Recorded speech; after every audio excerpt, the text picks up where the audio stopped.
Welcome to Honest Car Reviews. My name is Eric and this is the Ford Mustang Mach-1. The Mach-1 has become a parts bin special. And I don't mean that in a bad way, because the Mach-1 is supposed to be the best iteration of the GT. And we in Europe has waited for something that can bridge the gap between the GT, the GT350 and the GT500. And the Mach-1 is supposed to do just that. Ford seems to just put a California special 55th year anniversary special, which is just a few stickers, and call it a day. But the Mach-1 is actually a serious piece of kit. This is probably the last of the current generation of Mustang, because we have just seen the reveal of the new generation Ford Mustang, and it will be super interesting to see how it will compare with the Mach-1, because, as I said before, a serious piece of kit. What have been changed to this Mach-1 then? Well, we'll go through everything and we'll start with the exterior and this really unique paint.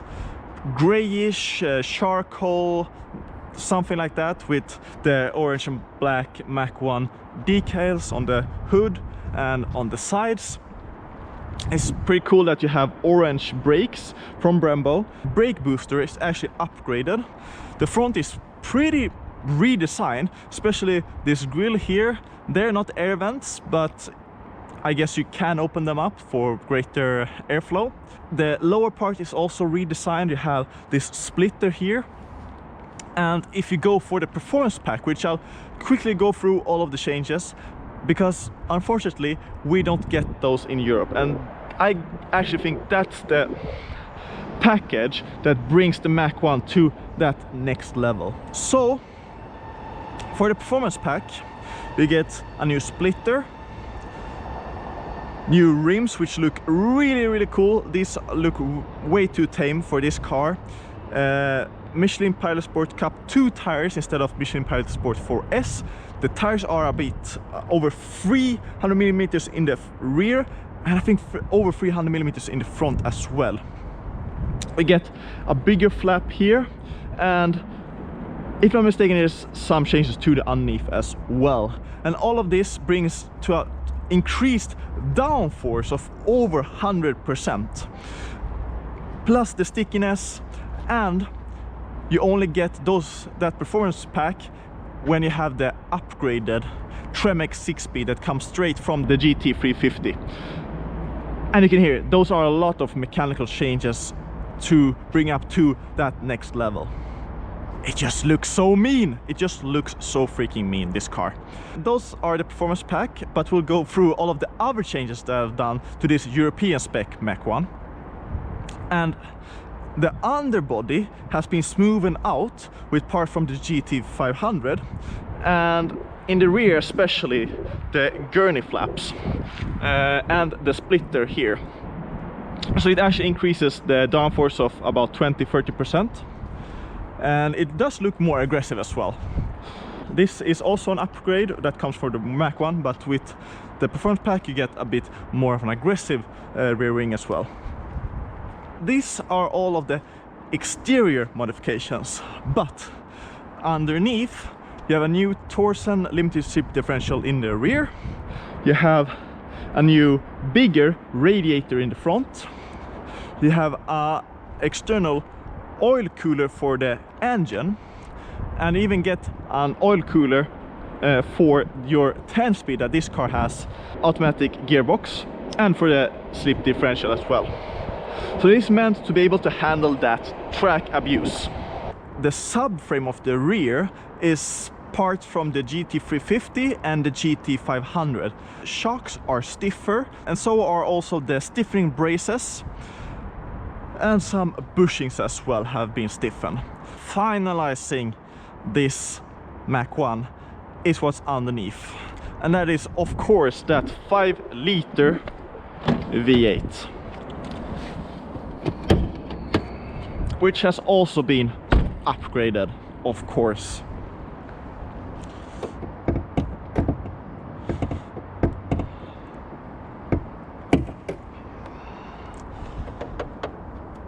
So the throttle body is from the GT350, and so is the cold air intake.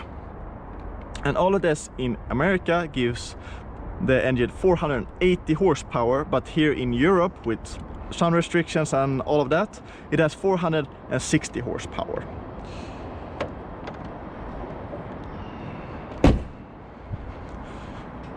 The car does 0 to 100 km an hour in 4.8 seconds. I'll go into the rear, and you push this lever here, and then you have to move the seat forward a bit.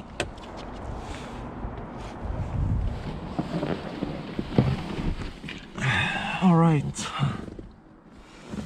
and then you push that again. Depending on the position of the driver's seat, you can actually fit in the rear. If you are shorter, I do not fit at all. You can see how far down my head is, but the seat on itself is actually rather comfortable. It's leather. There is a bit of an indentation on the seats to give you some support. You do have an armrest, you do have a window on the side, but if you're anything over 170, I think, it will be super uncomfortable in the back. And we'll check the rear luggage space. A huge lip, but very wide. It has fallen down here. You can see the whole plastic. It's actually just glue. Weird, but you can actually fit some decent amount of space in the rear, which I really like. It's actually fairly usable. Mach-1. It just looks so cool with this decals, this color. The rims should be different though. They really should be.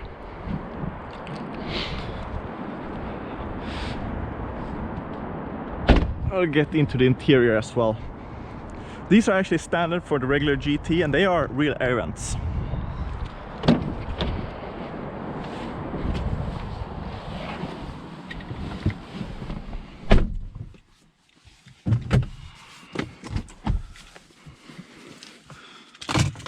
The only difference is that Mach-1 number 438. So there aren't that many Mach-1s that would be built. In terms of the interior, there are very few changes. If you go for the manual, of course, get the manual gear shifter with an 8-ball on top, which is white. But other than that, classic Mustang, a lot of plastic, but it feels fairly solid, doesn't have any rattles or creaks. It has a certain style to it that I think some people actually might like. We'll start the engine. That V8 5 liter comes to life. Interesting that you have the Mach-1 front that comes up. If I'm in normal, you can see the revs on the left side, regular gauge cluster. Go to Sport Plus.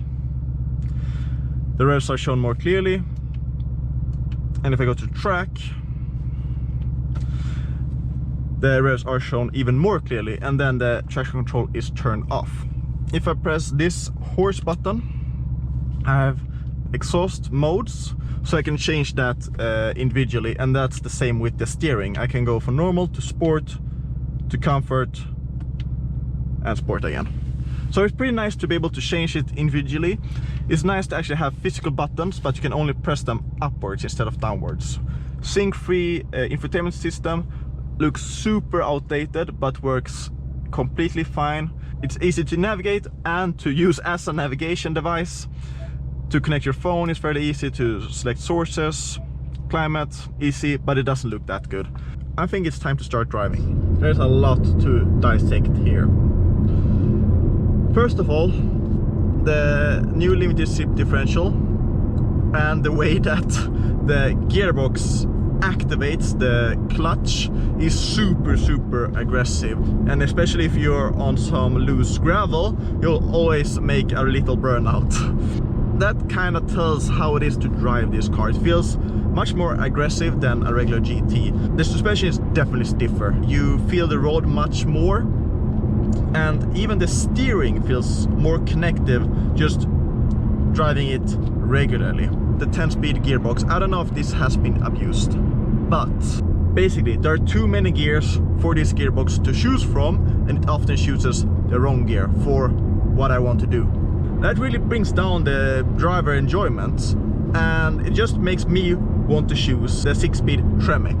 The Tremec is just a better gearbox. It is more robust and it has shorter gears, so you can use it more. And especially with this more focused agility, I think the manual gearbox is more suiting. But if you want to go fast, especially drag racing or on a track, then the 10-speed is definitely for you. This is something that the Mustang range has needed for a long time. This is the whole package, and personally I've waited for this for a long time. It was truly needed, and I think it's actually a proper send-off to the current generation Mustang. This car is as old school as it can be, and in the best way possible. With the increased rawness, being, you know, feeling more of the road, feeling more connected to the road, having that 5-liter V8, that amazing exhaust, together in this classic coupe body shape, just embodies a sports car, I think. That sound.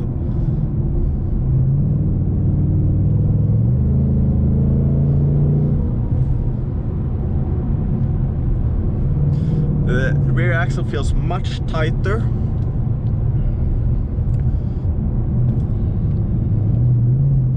Even have some feedback from the front.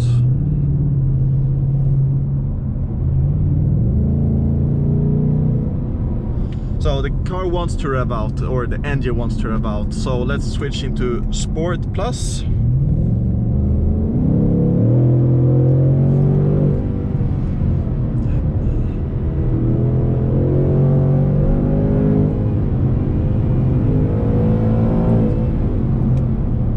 I'm so surprised at how pointy and active the front is.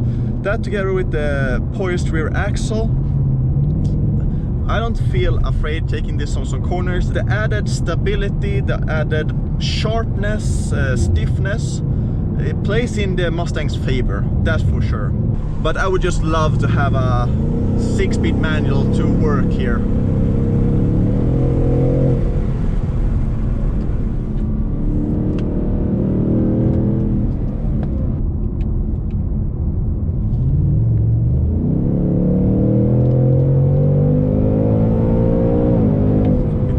Up top it does.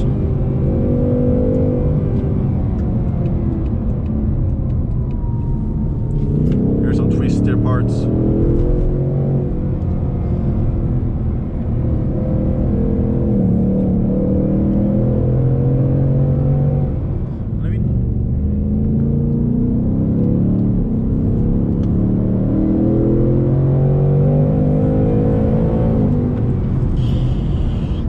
Some real speed. It moves about, it does. It does move about, it's lively. It's of course more aggressive, but it's still a Mustang. It's fun though, it's real fun. The price of this Mustang starts at about 65,000 euros, and that's quite a lot. And the performance package, if you're not in Europe, is about 10,000 euros extra. But there have been a lot of changes to this. When you consider that this has a 5-liter naturally aspirated V8, the added feel, and if you spec a manual gearbox, I think this is a bargain for nowadays. It's classic old school in the best way possible, something that not many other car manufacturers does. And it's just a